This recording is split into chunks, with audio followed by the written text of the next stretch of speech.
Bismillahirrahmanirrahim. Assalamualaikum warahmatullahi wabarakatuh. Innal hamdalillah nahmaduhu wa nasta'inuhu wa nastaghfiruh wa na'udzu billahi min shururi anfusina wa min sayyiati a'malina. May yahdihillahu fala mudilla lahu wa may yudlilhu fala hadiyalah. Asyhadu an la ilaha illallah wa asyhadu anna Muhammadan abduhu wa rasuluh. Allahumma shalli ala sayyidina Muhammad wa ala ali sayyidina Muhammad. Subhanaka la ilma lana illa ma 'allamtana innaka antal alimul hakim.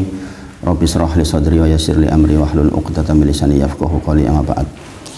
Bapak Ibu sedaya, kita bersyukur kepada Allah masih diberi kesempatan untuk bermajelis. Mudah-mudahan sepanjang majelis kita dirahmati oleh Allah Subhanahu wa taala dan kita mendapatkan ilmu yang insya Allah mudah-mudahan bermanfaat untuk menambah kebaikan kita di sisa umur insya Allah. Salawat dan salam kita sampaikan kepada junjungan kita Nabi Agung Muhammad Sallallahu Alaihi Wasallam. Mudah-mudahan lisan kita termasuk yang mudah dan ringan untuk banyak-banyak bersolawat, yang dengan itu insya Allah akan mendapatkan kebaikan ingkang kathah. Bapak Ibu sedaya, untuk pagi ini mungkin saya sedikit menyampaikan tentang fikih ya. Jadi di sela-sela belajar kitab usul salasah biasanya saya sampaikan tentang fikih, karena di antara tujuan pembelajaran kita menika mendapatkan ibadah yang baik ya. Dan ini selalu terjadi di hampir setiap masjid, walaupun masjid itu masjid yang besar sekalipun. Ketika dibuka form pertanyaan, di antara pertanyaan yang ditanyakan itu ternyata persoalan fikih, kebanyakan persoalan fikih. Di samping persoalan akidah, banyak yang belum paham. Bab-bab seperti akidah seperti ini banyak belum paham masyarakat secara umum. Mereka taunya ibadah ya seputar fikih sholat misalnya, atau fikih puasa, atau fikih zakat, dan yang semisal itu. Dan itu juga penting, memang tujuan kita belajar juga untuk memperbaiki atau membenarkan ibadah kita. Contohnya misalnya pertanyaan begini, Ustadz, bagaimana hukum mengangkat tangan sebelum ruku? Ini pertanyaan fikih kan. Ustadz, bagaimana hukum membaca ta'awud pada setiap rakaat di dalam sholat gitu.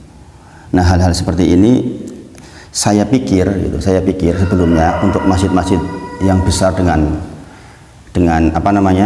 jumlah kajian yang tidak sedikit, saya pikir sudah clear semua. Ternyata belum, tapi masih ada pertanyaan yang semisal itu gitu. Misalnya, Ustadz, saya di rakaat ketiga tiba-tiba ingat bahwa saya tadi lupa ruku. Kadang-kadang orang bisa terjadi kan, habis baca suratan ngelamun, mungkin dia bablas langsung sujud. Ketika terjadi seperti itu terus kita harus bagaimana? Nah, itu kan bab fikih. Nah, saya pikir yang seperti itu kebanyakan masyarakat sudah paham, ternyata belum juga. Maka penting sekiranya kita membahas masalah yang menjadi ibadah kita sehari-hari, karena setelah kita disuruh bertauhid dengan asyhadu alla ilaha illallah wa asyhadu anna Muhammadar Rasulullah, habis itu apa perintahnya? Sholat kan, sholat ya. Makanya setidaknya untuk fikih sholat kita harus sangat paham ya. Kita harus bisa mengurai ya, tentang ibadah sholat. Kalau jenengan belajar tajwid Bapak Ibu sedaya, misalnya jenengan baca alif lam mim, itu 3 huruf tapi hukumnya banyak itu. Hukum alif di situ apa, hukum lam di situ apa, hukum mim kenapa kok kemudian mim, ya kan? Itu semuanya itu ada hak huruf, ada hukum tajwidnya, itu harus dipenuhi semua. Ya. Dan anak-anak kita yang belajar di TPK itu paham itu. Seperti Amar misalnya, suruh baca dzalikal kitab, maka dia tahu hukum dzal di situ apa, lam di situ apa, kemudian kenapa dibaca 2 harokat, kenapa dibaca 4 harokat. Itu namanya mengurai, dan itulah ilmu. Seharusnya seperti itu orang membaca Al-Quran. Makanya tidak jarang saya menemui imam yang dalam tanda kutip berantakan sekali bacaannya. Bagi yang tahu itu mengganggu, bagi yang tahu. Anak-anak saya sering kalau pulang tiba-tiba di jalan, ya tadi bacaannya matnya kurang 2, ininya kurang 1, mat alif sukun nggak dibaca, ini nggak dibaca, ini yang ini mengubah arti. Itu anak saya tahu itu, karena dia udah hafal 30 juz. Nah, hal-hal seperti ini semestinya kita pahami. Makanya menjadi imam itu berat sekali. Pertanggungjawaban menjadi imam itu berat sekali, nggak mudah bagi yang tahu fikihnya. Maju menjadi imam itu bukan persoalan yang sangat ringan, ini persoalan berat sekali bagi yang tahu. Maka alangkah sangat baik kalau kita tuh bagian-bagian pokok di dalam sholat itu kita mengerti, khususnya suratul Fatihah misalnya. Jangan sampai ada mat yang keliru, jangan sampai ada hak huruf yang keliru. Ini sangat harus kita pahami betul. Ingat tujuan pembelajaran kita untuk memperbaiki ibadah kita. Nanti di kitab Ushul Shalasah kita akan banyak belajar tentang ibadah qalbiyah yang terkait dengan bagaimana fisik datang, kita bergerak, hati juga datang. Nah, hari ini saya ingin menyinggung tentang ibadah sholat sebagai pengantar. Ya, nanti mungkin kita dalam 1 bulan, salah satu diantaranya untuk belajar tentang fikih, insya Allah. Mudah-mudahan ini membantu kita di dalam memperbaiki ibadah kita, insya Allah. Dan saya sangat yakin Bapak Ibu Saudara, kalau saya perhatikan, bahkan orang saya tes suruh baca at-tahiyat lambat-lambat aja masih keliru. Baca at-tahiyat lambat-lambat, jangan banter. Tahiyatul mubarakatuh salawatutnya. Kadang-kadang kan gitu. Orang saking sudah hafalnya kan bablas aja. Tapi ketika suruh baca lambat-lambat dengan betul, itu banyak keliru, 90% keliru. 90% keliru. Apalagi panjang pendeknya, apalagi hukum tajwidnya. Itu banyak yang keliru, apalagi kok artinya gitu. Nah, ini kan harus kita yang ngaji itu harus diperbaiki di bagian ini. Nggak mungkin kita ngaji nggak ada peningkatan di bidang itu. Nah, untuk mempelajari sholat sebenarnya ada 5 hal yang perlu diperhatikan. Ini mungkin sebagai pengantar buat jenengan. Satu, kita memahami tentang syarat sahnya sholat. Syarat sahnya sholat definisinya apa Bapak Ibu? Kalau jangan ditanya, Pak, syarat sahnya sholat itu artinya apa sih? Nah, kita setiap hari melaksanakan sholat wajiblah buat kita untuk tahu. Syarat sahnya sholat adalah segala sesuatu yang dikerjakan di luar sholat tetapi menjadi syarat sah atau tidaknya sholat, dan ini harus dibawa di sepanjang sholat atau di sepanjang ibadahnya. Beda dengan rukun. Kalau rukun itu pindah dari satu rukun ke rukun yang lain, tapi kalau syarat sahnya sholat berarti segala sesuatu yang kita kerjakan di luar sholat tapi menjadi syarat sahnya sholat. Contohnya apa? Wudu, bersuci lebih tepatnya. Bersuci itu bisa jadi dia mandi kalau orang yang junub, kemudian berwudu, atau tayamum bagi orang yang tidak mendapati air. Berarti dia dalam rangka mendapatkan suci tempat, suci badan, kemudian suci pakaian, kan gitu. Itu beberapa di antara syarat sahnya sholat. Nah, sekarang pertanyaannya, syarat sahnya sholat adalah segala sesuatu yang dikerjakan di luar sholat dibawa di sepanjang sholat. Berarti kalau tiba-tiba di rakaat tertentu kemudian kita kehilangan syaratnya, batal nggak sholatnya? Batal nggih? Contoh rakaat ketiga dengan kentut, batal tuh? Batal. Karena apa? Definisi syarat sah itu harus dibawa terus di sepanjang ibadah itu. Berarti kita harus menjaga syarat sahnya. Nah, ini penting kita pahami supaya jangan sampai kita sudah berangkat sholat masih berantakan. Nanti kita akan belajar tentang mukadimahnya, tentang bagaimana kita berangkat sholat. Kemudian yang kedua tentang rukun sholat. Rukun sholat ada berapa? Ini aja kadang-kadang kita lupa, padahal kita tiap hari pakai loh. Rukun ada yang mengatakan 13, ada yang mengatakan 15, ada yang mengatakan 16, ada yang mengatakan 18, tergantung madhabnya yang mana. Tergantung madhab Hanafi, Maliki, Syafi'i atau Hambali. Maka kita kalau belajar fikih itu harus longgar hatinya. Karena apa? Karena memang ada 4 madhab ahlu sunnah yang diakui, yang masing-masing ada perbedaan dan masing-masing punya dalil. Maka kita nggak akan, ketika sudah belajar fikih secara umum, kita nggak bingung melihat orang kutuk, kita nggak bingung. Kita melihat orang Allahu Akbar nggak diletakkan di sini juga nggak bingung. Di madhab Maliki kan nggak diletakkan di sini. Nah, ini kalau kita paham secara keseluruhan itu lebih memudahkan kita, insya Allah. Lebih memudahkan kita dan kita longgar hatinya. Melihat perbedaan itu akan sangat longgar. Majelis Tarjih Muhammadiyah termasuk bagus karena dia kan nggak bermadhab itu, mengambil hukum-hukum yang sahih-sahih saja, itu lumayan bagus juga. Tapi bermadhab juga bagus. Jangan milih madhab Syafi'i misalnya, berarti dari wudhu sampai salam madhab Syafi'i. Misalnya jangan milih, saya mau pakai madhab Hambali lah, dari wudhu sampai salam pakai madhab Hambali. Nah, itu harus kita tahu. Kenapa harus kita tahu? Karena kalau terjadi soal kayak tadi, kita tuh tahu penyelesaiannya. Contoh yang namanya rukun qauliyah. Rukun itu bagi menjadi 3-nya. Rukun qalbiyah, rukun qauliyah, rukun fi'liyah. Rukun qalbiyah itu apa? Niat. Berarti di dalam hati. Rukun qauliyah, rukun yang diucapkan. Rukun yang diucapkan apa aja? Salat, dengan salat itu rukun yang diucapkan itu apa saja? 1. Takbiratul ihram. Kalau nggak ada takbiratul ihram berarti nggak sah sholatnya. Jenengan datang tiba-tiba langsung ruku karena apa namanya imam lagi ruku. Ada hadis yang mengatakan lakukan seperti engkau menemui imam, tetapi ada hadis lainnya mengatakan tentang wajibnya takbiratul ihram. Berarti harus takbiratul ihram dulu 1. Yang kedua, rukun qauliyah suratul Fatihah, surat Fatihah ya. Makanya surat Al-Fatihah itu harus betul. Kemudian apa lagi rukun qauliyah?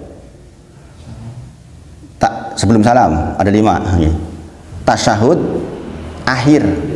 Tasyahud akhir. Kalau tasyahud awal apa hukumnya? Wajib, Pak, wajib. Tasyahud awal itu wajib. Tasyahud rukun dan wajib beda nih. Rukun dan wajib beda. Ini saya bicara rukun. Kemudian salam di dalam tasyahud. Allahumma sholli ala Muhammad wa ala ali Muhammad. Kalau sebenarnya yang wajib hanya Allahumma sholli ala Muhammad, yang lain tambahan. Kama sholata dan seterusnya itu tambahan. Kemudian salam pertama. Hanya ada 5 ini aja nih sebenarnya di dalam salat untuk yang rukun qauliyah. Nanti tambah rukun fi'liyah, jadi totalnya ada sekitar 18-an. Nah, ini mengapa penting kita pahami ini? Karena kalau kita tahu ini, sekali lagi, kalau terjadi soal tidak bingung. Contoh, jenengan tadi seperti saya bilang, jenengan sedang tasahud akhir misalnya, udah mau rampung tuh, tiba-tiba jenengan dikasih ingat oleh Allah, oh tadi saya kok lupa ya, tidak ruku. Gitu. Apa yang kita lakukan jika seperti itu? Maka karena ini rukun, kita harus kembali ke rukun yang ditinggalkan. Segala sesuatu yang dibangun di atas rukun yang ketinggalan itu nggak kepake. Berarti rokat kedua, rokat ketiga, rokat keempat yang berdiri tadi nggak kepake. Berarti kita harus berdiri, kemudian kita melakukan ruku. Karena yang ketinggalan adalah rukun. Sebelum sujud sebelum salam kita sujud sahwi. Jadi kembali dan plus sujud sahwi solusinya. Nah, sekarang bagaimana? Kalau kita lupa tasahud awal, loh jebul mau kurung tasahud awal, orang tahiyat awal. Nah, ini tahiyat awal hukumnya apa? Wajib. Wajib itu kalau ketinggalan, kita tidak perlu kembali ke wajibnya itu. Yang kita lakukan bablas kewae sholat sebelum salam sujud sahwi cukup. Nah, kalau kita tahu jelentrehan kayak gitu kan gampang, gini apa nggih? Nah, ini pentingnya kita belajar tentang fikih ibadah sholat. Kemudian setelah rukun kita belajar tentang wajib-wajib. Yang wajib sholat itu apa saja sih? Kemudian belajar yang sunnah. Tadi pertanyaan orang tadi apa? Angkat tangan sebelum ruku. Ini orangnya bertengkar dengan temannya gara-gara ini. Mungkin salah, bayangin. Itu bicara tentang apa itu? Sunnah sholat. Ditinggal ora apa-apa. Semua mengangkat tangan di dalam sholat itu hukumnya adalah sunnah. Mengangkat tangannya ya, bukan ucapan Allahu Akbarnya. Itu hukumnya sunnah. Gara-gara sunnah orang pada bertengkar, gara-gara ta'awud dan tidak ta'awud orang bertengkar. Kan masalah. Seandainya kita tahu tentang hukum-hukum seperti ini, tidak perlu jadi aneh. Kemudian kita belajar juga tentang apa-apa yang membuat makruh di dalam sholat. Sebagian ulama mengatakan di mazhab Syafi'i 3 gerakan berturut dari gerakan besar maka batal menurut mazhab Syafi'i. Menurut mazhab yang lain tidak. Gerakan besar itu ya tangan, kaki. Misalnya gini, ya, ngapain kayak gitu misalnya. Itu 3 kali menurut mazhab Syafi'i 3 kali berturut-turut melakukan gerakan pakai anggota badan besar maka batal. Tidak menurut mazhab yang lain. Gitu. Jadi ini harus kita pahami supaya kita ngaji, kualitas sholat kita juga bertambah. Tentu saja harus berbeda antara orang yang ngaji dengan yang tidak ngaji. Semakin kita ngaji itu akan semakin haus ilmu, semakin merasa bodoh kita. Alangkah meruginya orang-orang yang tidak ngaji. Dan itu disepakati oleh hampir semua orang yang sudah rutin ngaji. Bayangkan masjid besar loh saja masih banyak yang ya pertanyaan kayak tadi itu contohnya. Dengan pertanyaan tadi kan saya jadi tahu, oh kemampuan yang bersangkutan tentang sholat, oh di sini. Jadi saya tahu placementnya, saya harus memulai dari mana. Dan ketika saya tanyakan itu ke masjid lain, juga ternyata sama nasibnya, nggak jauh beda. Maka kita harus kembali ke kitab fikih lagi. Maka sekali lagi kita belajar akidah Dulu kalau saya dulu itu selalu sampai selesai dulu akidahnya. Tapi dengan pengalaman ini saya pikir di tengah-tengah belajar akidah juga belajar tentang fikih, khususnya fikih sholat. Nanti fikih-fikih yang lain, fikih zakat, fikih puasa dan sebagainya itu dipelajari di kitab fikih secara tersendiri dari awal sampai akhir. Dan itu memang butuh waktu tentu saja. Nah, terkait dengan sholat Bapak Ibu Sedaya, agar kualitas sholat kita baik, satu, kita harus tahu sejarah sholat. Kita melaksanakan ibadah itu akan lebih berbobot, lebih mantap jikalau tahu sejarah ibadah itu bagaimana, sehingga ketika kita mungkin malas mau bangun, mau berangkat, itu ingat sejarah itu aja sudah, oh iya ya, ini tuh perkara besar, bukan perkara kecil, maka kita jadi bangun. Pernah nggak merasakan lelah banget, tidur sudah sangat malam, mau bangun witir, abot banget, pernah nggak ngerasain? Saya sering banget ngerasain, kadang-kadang satu waktu ada kegiatan mendadak, tahu-tahu harus sampai jam 1 malam. Kegiatan itu kegiatan positif 1 malam. Saya nggak habis pikir kalau ada orang melakukan kegiatan tidak positif sampai jam 1 malam. Tanginnya piye gitu. Ada loh orang futsal sampai jam 1 malam. Subhanallah. Ya kuat banget sih ya Pak, mungkin gitu. Saya kalau tidur sudah jam 2 misalnya itu kan bangun tuh berat banget nih. Kita bangun jam 3 bangun gimana rasanya? Berat banget kan? Nah, ketika berat seperti itu kemudian ingat tentang sejarah sholat, itu jadi semangat lagi. Subhanallah, ini tuh bukan perkara kecil. Satu, ini singkat, sejarah singkat nih, sampai 5 menit insya Allah. Ini adalah ibadah yang diperintahkan kepada semua nabi. Sebagian kaifiahnya atau tata caranya sampai ke kita, sebagian. Nabi Musa misalnya 2 waktu sholat, sebagian tidak. Bagaimana tata cara sholatnya, tetapi bahwa setiap nabi mendapatkan perintah sholat itu iya. Kemudian sholatnya umat Nabi Muhammad SAW juga bersejarah panjang. Pertama, waktu awal perintah sholat itu kita nggak tahu kaifiahnya, berapa kali sehari itu nggak ada waktu awal. Sampai kemudian datang perintah 2 kali sehari, sampai kemudian datang yang seperti kita sekarang, Isra Mi'raj, maka kemudian jadi 5 kali seperti yang kita laksanakan sekarang. Pertanyaannya sekarang, apakah ujuk-ujuk langsung 5 waktu? Kan tidak, kan tidak. Pertama berapa? 50 waktu. Bayangkan, berarti asalnya Allah itu menghendaki 50 waktu asalnya. Penting nggak kira-kira kalau yang menciptakan kita menghendaki sebuah kegiatan sampai 50 kali sehari? Maha penting kan? Sangat penting. Kalau kita ingat itu saja, kita kan jadi semangat. Ya Allah, Rob saya itu, Allah saya itu menghendaki saya berdiri itu 50 waktu dalam sehari asalnya. Kemudian kita tahu ya ceritanya bagaimana Nabi Musa mengingatkan ujo sakmono, minta keringanan sampai kemudian 5, Rasulullah sudah malu suruh ngakali 5 saja suruh naik lagi loh sama Nabi Musa, tapi Rasulullah sudah malu sama Allah. Dan akhirnya kita ya sekarang melaksanakan dengan 5 waktu ini. Itu artinya ada keringanan di umat Nabi Muhammad SAW. Setiap 1 waktu itu bernilai 10. Bayangkan, jenengan sholat subuh tadi itu koyo-koyo itu melaksanakan 10 waktu. Masya Allah enggak? Kita berdiri sebentar, konsentrasi, menghadirkan hati, fisik betul, maka kemudian kita dinilai seperti itu.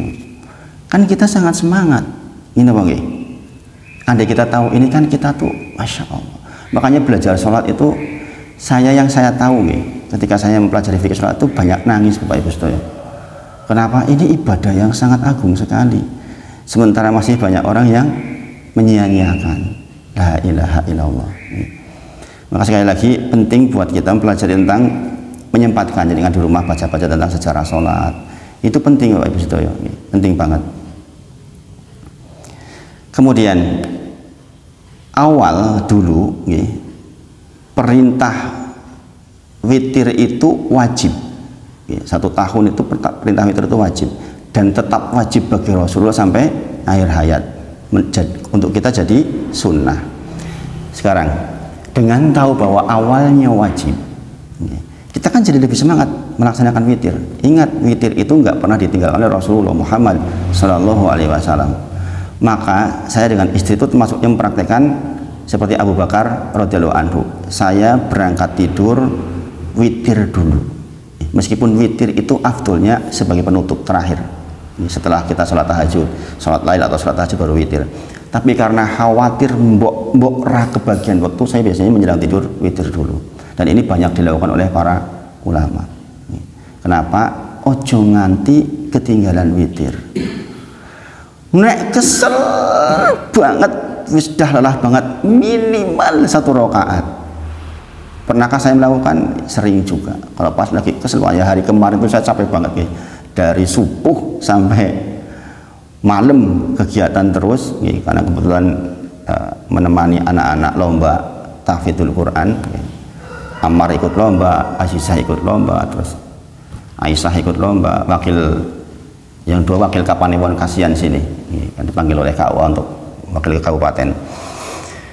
Itu pulang tuh badannya kayak udah remek banget gitu. Itu pun tetap menjelang tidur raketang 1 rakaat itu kita lakukan. Ini motivasi buat kita karena apa? Kita tahu sejarahnya. Awalnya dulu ini persoalan wajib. Karena khawatir memberatkan Rasulullah, kemudian menyampaikan bahwa datang nas dari Allah bahwa witir itu hanya wajib bagi Rasulullah, sunnah buat kita.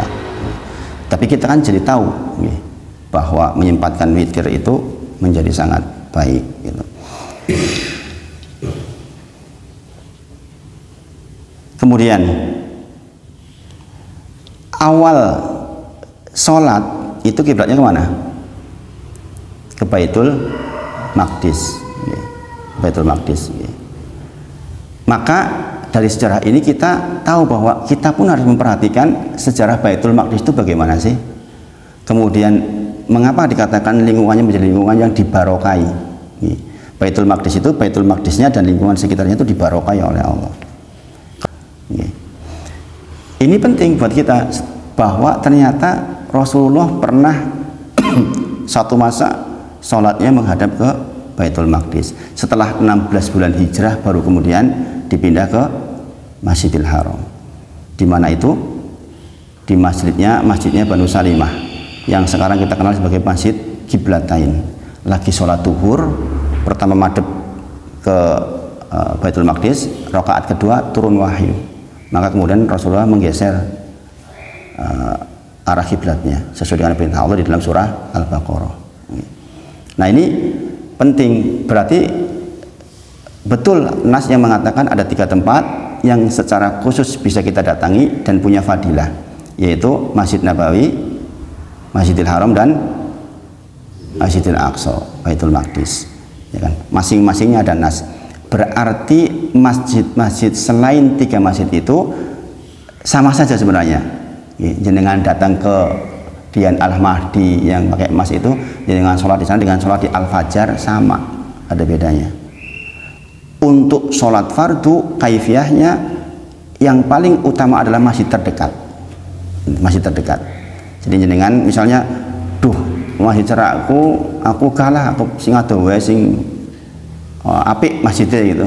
Maka ketahuilah secara fikih asalnya adalah masjid terbaik untuk sholat berjamaah adalah di masjid terdekat, kecuali di masjid terdekat imam rotibnya dalam tanda kutip nggak bener, maka kita bisa pindah.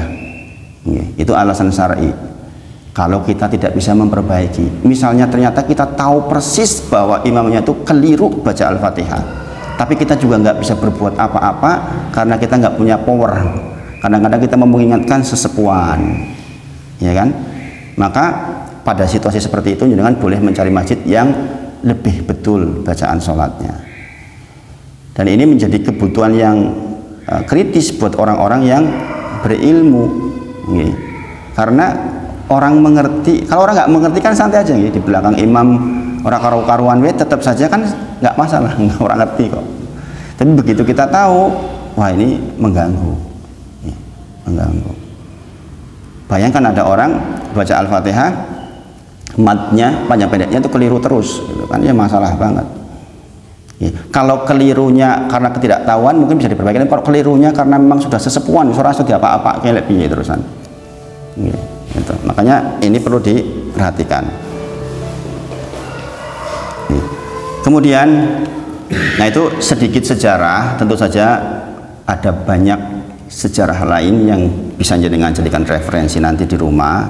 Saya hanya membuka supaya jenengan bersemangat untuk pelajari kitab sholat. Ada kitab namanya Bekal Sholat, itu bagus. Nanti kalau jenengan kita sudah belajar tentang fikih sholat, kita akan belajar tentang kitab Bekal Sholat, insya Allah. Yang kedua, persoalan keutamaan. Seseorang akan tegak berdiri sholat dengan kualitas sholat yang baik ketika dia tahu keutamaannya. Ini bagi fadilahnya, keutamaannya. Yang pertama, inilah sebuah ibadah yang kali pertama akan dihisab besok di yaumil akhir.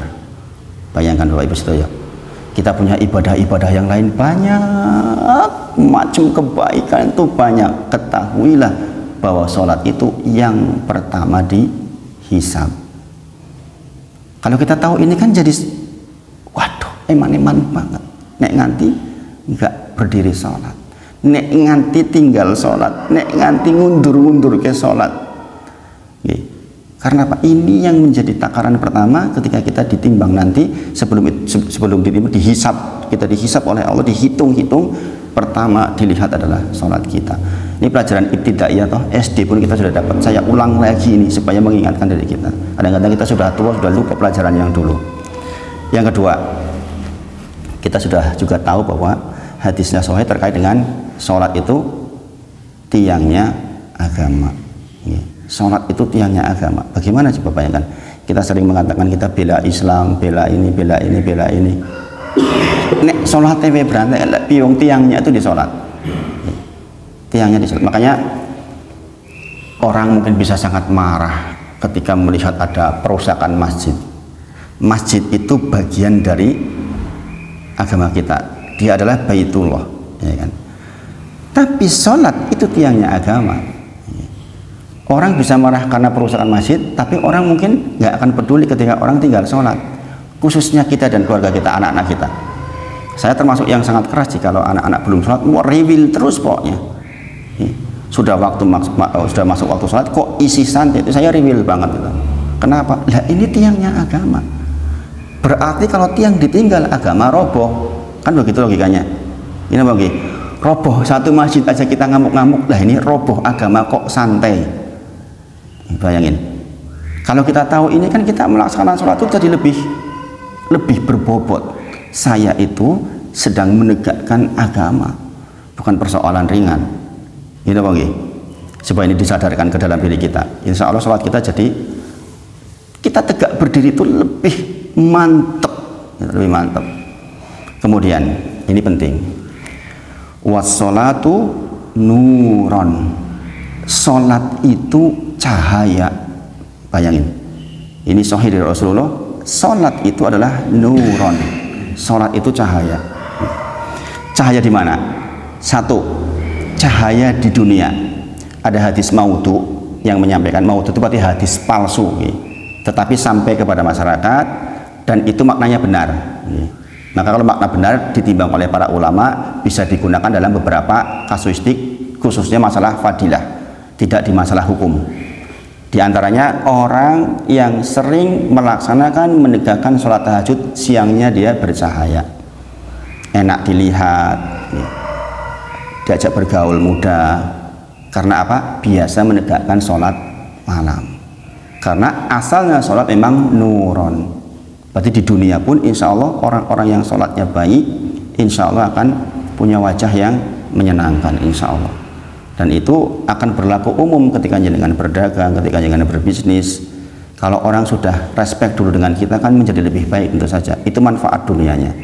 Kemudian yang lebih penting lagi adalah tentu saja inna sholata tanha anil fahsya wal munkar. Berarti asalnya sholat sebagai nuron, sebagai cahaya itu dia mencegah dari yang keji dan mungkar. Kalau sampai sholat kita kok belum sampai pada tahap itu, berarti ada yang keliru di dalam sholat kita. Coba Kalau kita tahu seperti ini kan sholat kita jadi mantap banget. Ya Allah, saya dengan sholat ini saya akan dituntun oleh Allah untuk menjadi orang yang terhindar dari keji dan mungkar. Yang itu menjadi salah satu syarat paling banyak orang masuk surganya Allah Subhanahu wa taala. Ketika Rasul ditanya, apa ya Rasulullah yang membuat banyak orang masuk surga? Taqwallah wa husnul khuluq. Takwa kepada Allah dan akhlak yang mulia. Akhlak yang mulia diantaranya tidak melaksanakan yang keji dan yang mungkar. Ini apa nggih? Keji itu persoalan kepada diri sendiri, mungkar itu persoalan ke orang lain. Berbuat jahat kepada diri sendiri itu disebut dengan keji. Mungkar itu terkait dengan pencurian dan sebagainya, mengambil hak orang lain, merugikan orang lain. Kalau dua-dua ini kita dapat, berarti kan kita dapat akhlak yang mulia, dapat adab yang baik, yang itu menjadi salah satu sebab banyak sekali orang masuk surga. Bayangkan, kalau kita tahu ini, sholat kita mantap nggak kira-kira? Lebih mantap tentu saja. Kemudian, nuron itu identik dengan longgar, gini bang. Jadi kan masuk ke ruangan peteng, kan sumpek. Berarti orang kalau sholatnya baik, insya Allah hidupnya tuh nggak bakal sumpek. Walaupun mungkin persoalan mendera luar biasa. Sekarang bensin naik, oh tambah mumet lagi. Banyak tuh yang mengeluh BBM naik gitu. Tapi banyak juga yang ternyata menyikapinya dengan santai. Ini udah takdir Allah, qadar dari Allah. Seperti saya begitu BBM naik katanya Pertalite nggak boleh untuk ini, ya udahlah pindah ke Pertamax. Lebih ngirit waktunya, maksudnya ya biasa pakai mobil ke sana, ya sekarang dikurangi kalau memang kita belum mampu. Hal-hal seperti itu berarti kan menyikapinya saja yang berbeda. Produk sholat itu menyikapinya jadi berbeda dengan orang yang tidak sholat. Kan sama-sama, semuanya mendapatkan soal yang sama gitu bang. BBM naik kan semuanya problemnya sama. Tetapi cara menyikapi itu menjadi berbeda, dan itu produk dari sholat. Kalau kita lihat sejarah orang-orang yang rajin sholat di masa lalu, itu selalu menjadi orang-orang yang beruntung. Kemudian cahaya di mana lagi? Cahaya di alam barzah, di kuburan kita. Kita tahu setiap kita akan mati. Dalilnya jelas antara 60 sampai 70 kebanyakan, yang dilebihkan dari 70 sedikit, lebih dari 80 lebih sedikit, lebih dari 90 lebih sedikit lagi. Asalnya kabar kepada kita kuburan itu sempit dan gelap. Maka dalil datang kepada kita, di antara yang menjadi penerang atau nur di dalam alam barzah kita adalah sholat kita. Bayangkan Bapak Ibu saudara, kita besok di sana sendirian, tidak punya teman, temannya cuma amal kita, tergantung baik atau buruknya. Nek apik berarti koncone apik, nelek berarti koncone nelek. Ketahuilah sholat itu nuron di dalam kubur kita. Kita di dunia sebentar banget ya. Jangan tahu kan, berarti Nabi Adam sampai hari ini di alam barzah udah berapa ribu tahun tuh. Kita tuh di dunia udah tahu hanya sekitar 60, 70, 80 tahun. Mbah kita udah berapa puluh tahun. Nabi Muhammad SAW sudah 1400 tahun lebih ya, di alam barzah. Kita juga nanti mati nggak akan tahu 1000, 2000, 3000, 4000, 5000 tahun kita nggak tahu sampai datang hari kiamat. Kira-kira kita butuh cahaya nggak di situ untuk teman kita? Kita sangat butuh cahaya. Ketika kita tahu seperti ini, eman banget kalau sholat kita nggak optimum. Ini bagi. Kemudian cahaya di padang mahsyar ini yang diperebutkan oleh orang-orang kafir dan orang-orang munafik. Orang kafir tuh nggak dapat cahaya sama sekali, langsung dituntun bablas ke neraka jahanam. Orang-orang munafik, orang yang mengaku Islam tapi justru menghina Islam, namanya orang munafik, disebutkan di awal-awal Al-Baqarah kalau jangan baca. Mereka pertama itu bisa mengikuti di belakang kita, jalan menuju sirat itu. Di belakang kita dapat cahaya sedikit, lama-lama tuh pet. Maka dia mengatakan, kenapa kok saya ditinggal? Bukankah saya dulu adalah teman-teman kalian, teman-teman di masjid kalian? Mungkin mereka ke masjid, tapi mereka orang-orang yang justru sebenarnya menghina Islam. Dan sehari ini banyak yang seperti itu, orang muslim, dokter bahkan, tapi kata-katanya sangat menyakitkan kaum muslimin. Terakhir kemarin ada penghinaan terhadap siapa tuh Nyai, siapa yang di Lirboyo itu, penggiat sosial yang mengatakan apalah itu, kata-katanya itu buruk sekali. Saya sempat lihat di TV One itu. Bayangkan, mengaku Islam loh, bayangin, KTP-nya Islam, tapi subhanallah perbuatannya kepada Islam sedemikiannya, maka orang ini besok akan kehilangan cahaya dan dia akan mengatakan, tolong jangan saya ditinggal dong, saya kan temanmu dulu, saya juga Islam kan. Bayangin, mengerikan sekali kan. Dan waktu itu dalil datang kepada kita, yang menjadi cahaya pada waktu itulah sholat kita. Cahaya adalah sholat kita, nurun. Maka dikatakan wassolatu, kata Rasulullah, nurun. Sholat itu cahaya. Dan yang paling penting adalah cahaya ketika kita melewati sirat, as-sirat. Pada waktu itu kita tahu situasinya sangat menegangkan. Maka cahaya ketika di sirat itu walaupun kecil sangat kita butuhkan agar kita selamat. Masya Allah. Itu beberapa keutamaan. Tentu saja keutamaan sholat sangat banyak, sangat banyak. Itu beberapa di antaranya mungkin bisa menjadi pengingat buat kita. Kemudian yang ketiga, ini mukadimah tentang bicara tentang sholat ya. Adab menuju sholat ini penting banget ya. Adab menuju sholat itu penting banget. Ketika kita dulu belajar SD SMP dikatakan apa? Yang pertama, pakaian terbaik. Pakaian terbaik. Terbaik itu dari sisi keutamaan syariat, memenuhi dan menutup aurat, kemudian baik penampilannya. Saya kemarin sholat di suatu ketika pas saya ngisi kajian maghrib karena terlambat, saya masuk ke sebuah masjid di pinggir ring road, karena di pinggir ring road kan untuk ampiran banyak orang tuh. Ada orang sholat pakai kaos yang ketat itu, ketika dia sujud itu buka, batal nggak kira-kira? Batal. Berarti itu bukan pakaian terbaik gitu. Makanya orang-orang yang kerja di luar yang harus pakai baju-baju ketat itu seharusnya ketika dia masuk masjid ya dia harus punya baju cadangan untuk yang agak panjang supaya tidak sampai keluar auratnya. Kasihan kan. Dan orang seperti ini ditegur belum tentu mau loh Bapak Ibu Sedoyo. Belum tentu mau. Bisa marah loh kalau ditegur karena tidak dengan ilmu. Padahal itu keselamatan buat dia. Ya kan? Makanya Bapak Ibu saya bilang, jenengan itu Masya Allah, orang-orang yang mau duduk bermajelis itu orang yang beruntung sekali sebenarnya. Nggak banyak orang yang diberi taufik kayak jenengan begitu, nggak banyak. Yang mau duduk di majelis belajar itu sedikit. Saya dulu ketika di Mahad belajar bahasa Arab khususnya 70 orang awalnya, yang selesai itu cuma 3-5 orang. Yang lain nggak tahan belajar. Makanya Masya Allah. Padahal semakin saya belajar itu semakin merasa kurang. Sebagaimana Imam Syafi'i rahimahullah menyampaikan, di antara keberhasilan orang belajar semakin merasa tidak tahu, kata Imam Syafi'i. Karena apa? Karena khasanah ilmu itu sangat luas. Pakaian terbaik. Kedua, wewangian. Kalau kita punya wangian, pakai wangian. Saya pun tidak selalu pakai karena tidak selalu tersedia. Sepanjang tersedia, pakai wewangian itu baik. Di antara fikih bolehnya membatalkan sholat adalah kita sholat di samping orang yang mohon maaf bau banget. Makanya sampai basolan petelah, jengkol atau bawang saja malaikat itu nggak mau tuh, nggak boleh kita berangkat ke masjid pada situasi itu. Berarti kalau kita datang ke masjid, ini saya pernah mengalami ini. Saya berdiri di samping seseorang yang subhanallah baunya tuh sangat menyengat, ya entah karena dia habis kerja atau bagaimana, mungkin bekerja kemudian dia belum sempat mandi atau bagaimana, sehingga sangat menyengat. Ketika seperti itu kita tuh boleh batal sholat dan pindah tempat. Karena apa? Tujuan sholat kita itu adalah khusyuk menghadap ke Allah. Kalau kita begini baunya nyengat banget kan nggak mungkin khusyuk. Bayangkan, sampai sedemikian fikih mengatur kita, karena ini hubungan dengan Allah, bukan hubungan dengan manusia. Ini bukan persoalan ringan. Masya Allah. Maka menggunakan wewangian, Masya Allah.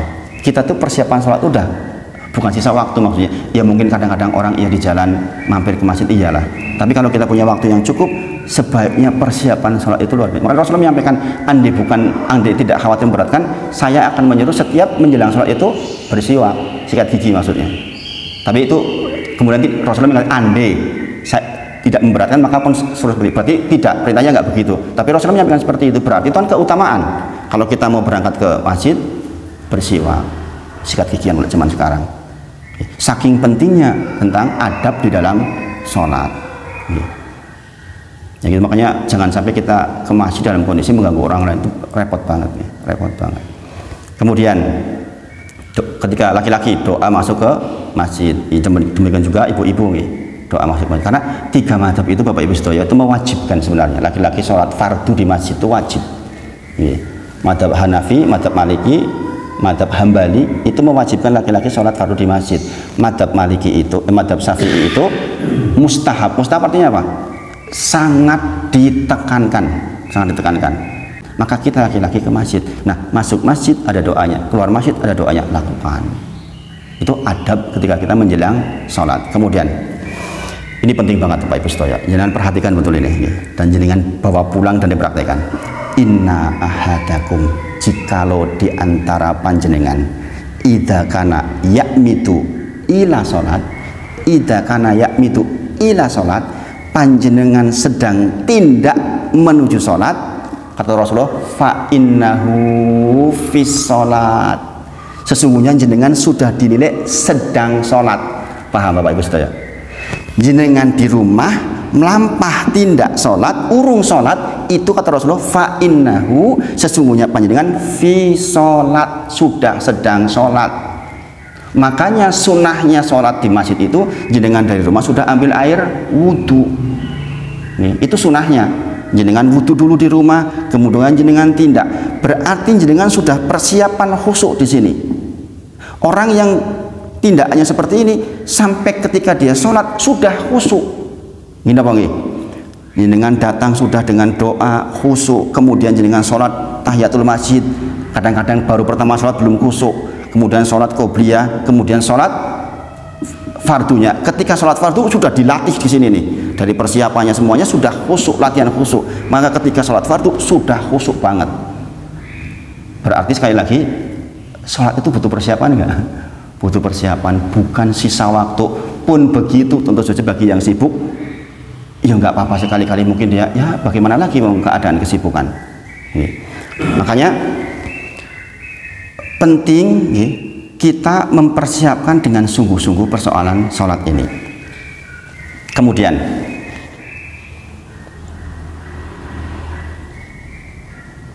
menghadirkan kondisi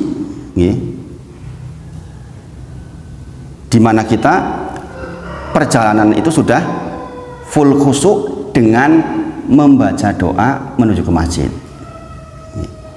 Doa menuju ke masjid sudah hafal apa dereng? Dereng? Dihafal. Nanti saya bagi ke Mas Denny insya Allah. Apa doanya? Ini Bapak Ibu setuju. Ini doanya sudah begini nih. Tadi dikatakan was-sholatu nuron. Sholat itu adalah cahaya. Maka begitu jenengan wudu, udah pakai baju bagus, keluar dari rumah jenengan mengatakan Allahumma ja'al fi qalbi nuron. Doa pertamanya kayak gitu. Ya Allah, jadikan di hatiku cahaya.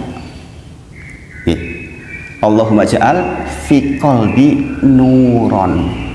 Ya Allah, saya mohon kepadaku, jadikan di diriku, qalbi saya itu bercahaya. Yang kedua, wa fi sam'i nuron. Dan di pendengaran saya cahaya. Wa fi lisani nuron, dan ucapan saya adalah cahaya. Berarti ketika jenengan habis baca doa, pergi ke masjid, itu zikir subhanallah walhamdulillah la ilaha illallah Allahu akbar. Sudah jenengan sudah, kalau punya hafalan Quran, baca Quran di jalan. Ada di antara zikir terbaik adalah baca Quran. Oh, saya hafalnya cuma 3 kul, enggak apa-apa, 3 kul dibaca.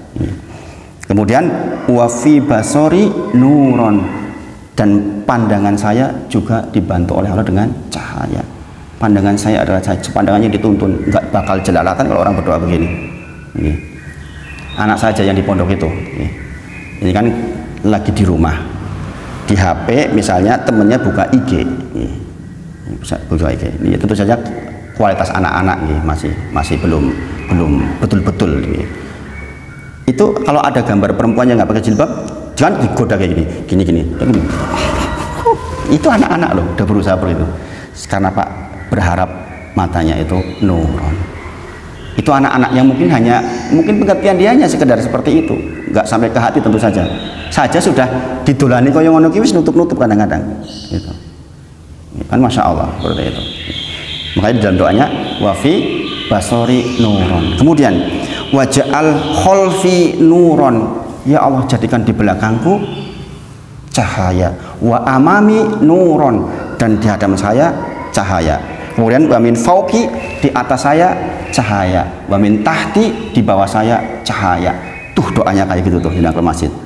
Kalau jenengan datang ke masjid sudah seperti doa di atas motor, berdoa seperti itu, ke masjid insya Allah jenengan sudah khusyuk.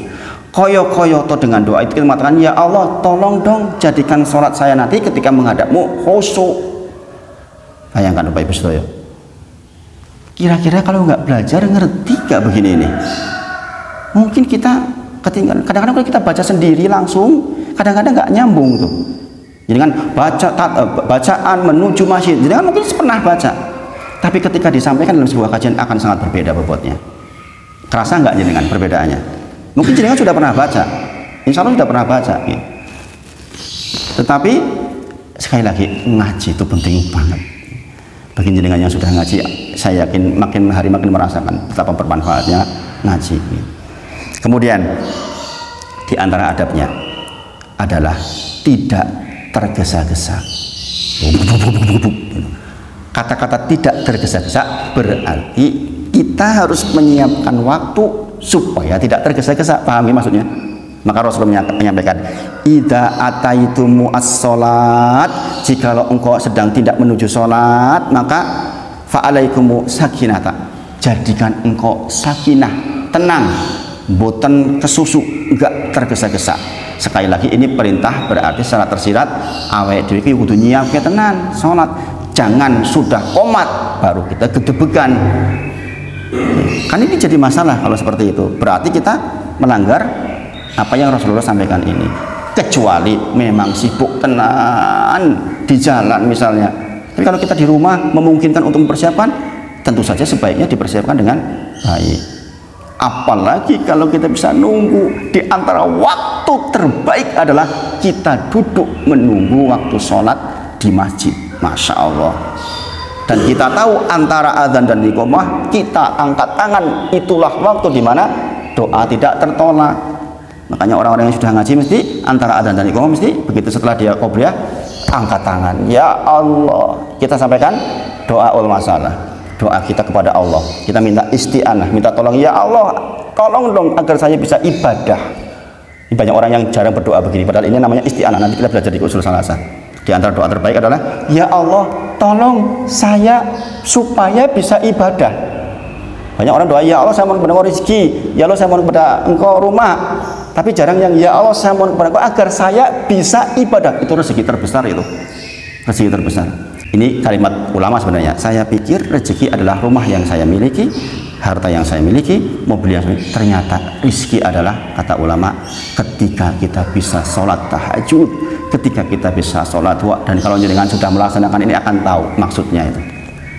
Mungkin bagi orang yang tidak tahu, oh kok rezeki kok sholat tahajud, rezeki kok sholat tahajud. Jenengan yang melaksanakan akan tahu itu manfaatnya. Tahu mengapanya. Kok ada ulama mengucapkan seperti itu. Masya Allah. Kemudian Bapak Ibu Sedoyo, ini saya kalau baca ini kadang-kadang suka nangis ya. Saking lembutnya Rasulullah membimbing kita di dalam adab menghadapi sholat, diantaranya at-tasbih pun nggak boleh. Tasbih apa tasbih? Gini-gini Pak, gini-gini tuh dilarang oleh Rasulullah. Ketika jenengan sudah wudu dari rumah menuju sholat, jenengan nggak boleh begini-gini nih. At-tasbih dilarang oleh Rasulullah. Kenapa? Koyoto dolanan. Ini kita mau menghadap Allah. Apalagi kalau orang sudah duduk di masjid koyong ini iki. Masya Allah, yakin orangnya belum belajar. Rasulullah menyampaikan, ketika kita berjalan menuju masjid maka dilarang menyela-nyela jari atau at-tasbih. Itu kita belum sholat loh, baru persiapan sholat. Ini adab ketika kita menjelang sholat, dilarang at-tasbih. Nah ini adab menuju sholat. Terakhir sebelum waktunya selesai, pertanyaan tentang sholat jenengan nanti bisa tulis, jenengan sampaikan ke Mas Denny, nanti saya jawab satu-satu di pertemuan nanti mungkin sebulan sekali insya Allah. Jadi jenengan bisa tulis. Karena pertanyaan fikih kenapa saya suruh tulis, karena setiap satu gerakan saja dalam sholat itu hukumnya banyak, menurut madhab ini, menurut madhab ini, menurut madhab ini. Makanya saya pengen menyampaikan keseluruhannya supaya jenengan luas ilmunya. Yang berikutnya ini mukadimah sholat adalah khusyuk di dalam sholat. Ini kebutuhan. Nanti di kitab usul saja kita belajar definisi khusyuk itu apa. Ya. Al-khudu lahu dalam bahasa Arabnya, al-khudu lahu, khusyuk itu al-khudu. Al-khudu itu berarti tenang, tentram. Itu namanya khusyuk. Nanti kita bahas insyaallah dalilnya. Nah, menyifati tentang kekhusyuan Allah Subhanahu wa taala sendiri itu menyampaikan secara khusus bahwa keberuntungan buat orang yang salatnya khusyuk di dalam surah Al-Mu'minun. Qad aflahal mu'minun, kata Allah. Sungguh beruntung orang yang mukmin itu. Ada beberapa syarat sekitar 5. Yang pertama apa?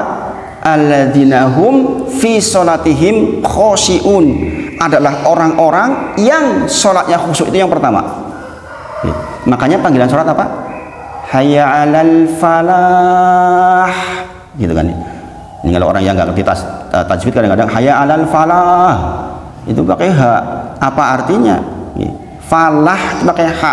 Itu artinya keberuntungan. Saya masih perhatikan banyak orang yang adzan juga berantakan. Adzan hayya 'alal falah, hayya 'alas sholah. Kalau sholah betul pakai ha. Tapi kalau falah pakai ha kecil. Falah artinya apa? Keberuntungan. Ayo kita sambut, ayo kita cari keberuntungan, kemenangan, kata Allah. Maka qad aflahal mu'minun, sungguh beruntung orang mukmin, yaitu orang-orang yang sholatnya khusyuk. Berarti beradab untuk mendapatkan sholat khusyuk itu penting. Penting banget. Ini kiatnya Bapak Ibu sekalian, jangan tulis ya. 1. Beradab ketika menuju sholat. Bagi laki-laki, beradab ketika menuju ke masjid, sebagaimana kita sudah sampaikan tadi. Ini beberapa hal terkait dengan adab kita menuju ke masjid.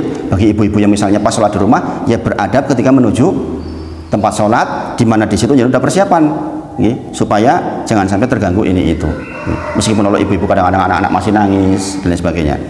Kemudian yang kedua, ini penting Bapak Ibu sedaya, memahami apa yang diucapkan. Di rumah buka lagi arti surat Al-Fatihah, arti doa iftitah, arti doa di antara 2 sujud. Kemarin ketika saya tes dalam tanda kutip bapak-bapak di sebuah masjid yang besar itu, disuruh mengartikan at-tahiyat dan seterusnya saja, nggak ada yang tahu. Bayangin. Padahal ini kiat kedua mendapatkan sholat yang khusyuk. Loh, kalau kita ngomong tahu artinya kan lebih khusyuk, gini bang. Maka wajiblah buat kita menyempatkan waktu untuk belajar tuh tentang apa yang kita ucapkan di dalam sholat kita. Yang ketiga, sholat seperti hendak meninggalkan dunia ini. Koyo-koyo toh ini sholat terakhir kita. Itu diantara kiat agar kita khusyuk. Bapak Ibu sedaya, mungkin nggak kita habis sholat ini subuh ini kita meninggal? Mungkin nganggo banget. Banyak orang yang bahkan lagi baca Quran loh meninggal. Kemarin terakhir itu Nyai Sapa tuh yang sedang live, dan Masya Allah ditutup dengan wa ilahukum ilahu wahid, meninggal. Bayangin, Tuhan kalian adalah Tuhan yang Maha Esa. Masya Allah, iri saya ngelihatnya. Orang meninggal kok lagi mengucapkan begitu. Masya Allah ya. Maka sholat, kata Rasulullah, soli sholata muwadiin, sholatlah kalian koyo-koyo muwadin. Muwadin itu orang yang mau mati. Kalau kita bisa menghadirkan itu di setiap sholat kita, khusyuk kita insya Allah. Koyo-koyo itu sholat yang mau saya lakukan, ini sholat terakhir saya. Coba, kalau betulan itu terjadi sama jenengan masuk rumah sakit, dalam kondisi sakit, dokter mengatakan paling jenengan mungtahan 2 jam kasmas. Kira-kira sholat panjenengan gimana? Mesti konsentrasi banget, gini bang. Lo kebangetan bukan konsentrasi, wis terakhir kok. Maka di antara yang dilakukan oleh para sahabat ketika tertangkap musuh dan mau dieksekusi di penggal, mintanya apa? Sholat. Sehingga dia tahu menghadap Allah dalam kondisi sholat. Makanya siapa namanya tuh? Bandar narkoba yang sangat besar itu di Nusa Kambangan dulu yang dieksekusi. Orang ini menguasai narkoba, bahkan sudah di Nusa Kambangan pun masih bisa mengendalikan narkoba. Tapi 3 bulan terakhir menjelang dieksekusi, dia sudah taubat, minta, dan terakhir dia minta, saya pengen ketika ditembak mata saya dibuka, ingin pastikan ketika saya sudah mengucapkan la ilaha illallah baru ditembak. Bayangkan, ini orang mungkin di dunia begitu, tapi akhir masa hidupnya Masya Allah dia dibuka, la ilaha illallah, kita belum tentu loh bisa seperti itu. Bayangkan, maka berarti setiap sholat kita hadirkan koyo-koyo itu terakhir. Koyo-koyo kita mau ditembak, koyo-koyo kita mau dieksekusi, maka kita akan insya Allah mendapatkan sholat yang khusyuk. Kemudian yang keempat, menghadirkan hati bahwa kita tuh sedang bermunajat dengan Allah. Ini ayat yang keempat. Kata Rasulullah, idza kana ahadukum, jikalau di antara panjenengan fi sholat, di dalam sholat, fa innahu yunaji rabbahu. Kata Rasulullah, sesungguhnya ketika panjenengan di dalam sholat, fa innahu yunaji rabbahu, ketahuilah panjenengan sedang bermunajat dengan Allah. Munajat artinya apa Bapak Ibu saya? Munajat itu artinya berbisik-bisik antara seorang hamba kepada penciptanya. Ketika jenengan sholat itu sedang berbisik-bisik kepada Rabb panjenengan untuk segala sesuatu kebutuhan jenengan. Contoh ketika jenengan Al-Fatihah, Alhamdulillahi Rabbil Alamin. Apa jawaban Allah? Hambaku memujiku. Dijawab langsung tanpa jeda loh. Dan setiap ayat di dalam suratul Fatihah dijawab langsung sama Allah. Bayangkan, kita tuh lagi berbisik-bisik berhadapan-hadapan dengan Zat yang menciptakan kita, yang membuat kita punya rezeki, yang mengatur alam semesta, yang membuat kita akan mati, akan dihidupkan lagi, akan menghisap kita. Bayangkan, kita menghadap Pak RT aja kadang-kadang kita tenanan banget, ada Pak Lurah tenanan banget, ada Presiden tenanan banget. Ini tuh kita ngadep Zat yang menguasai langit dan bumi. Bagaimana mungkin kita nggak khusyuk? 4 ini diingat-ingat Bapak Ibu Saudara. Itu diantara kiat agar mendapatkan sholat yang khusyuk. Masih banyak lagi tentu saja persoalan fikih sholat. Insya Allah nanti mungkin kita bahas step by step. Kalau jangan punya pertanyaan nanti bisa ditulis supaya apa? Supaya masing-masing punya dalil. Contoh, jangan bertanya tentang takbiratul ihram misalnya. Itu sekitar ada plus minus 5, 6 sampai 7 hadis terkait dengan takbiratul. Kalau saya tidak memaksakan jenengan tahu semuanya tidak, tapi minimal pernah dengar. Oh, ternyata takbir itu perintahnya ini. Kemudian sekali lagi belajar persoalan fikih harus longgar karena apa? Memang banyak perbedaan sehingga kita tidak perlu ada orang begini kita terganggu, ada orang apa kita terganggu, jangan, karena memang persoalan fikih itu luas. Ini insya Allah sudah masuk suruk ya. Nah saya kira itu yang disampaikan pagi ini. Kalau ada pertanyaan untuk fikih khususnya monggo ditulis, kalau pertanyaan lain monggo insya Allah bisa saya jawab insya Allah. Saya akhiri dulu dengan kafaratul majelis nggih, oke. Monggo saran-saran. Subhanakallahumma wa bihamdika asyhadu alla ilaha illa anta astaghfiruka wa atubu ilaik. Wa akhiru da'wana alhamdulillahirabbil alamin. Assalamualaikum warahmatullahi wabarakatuh.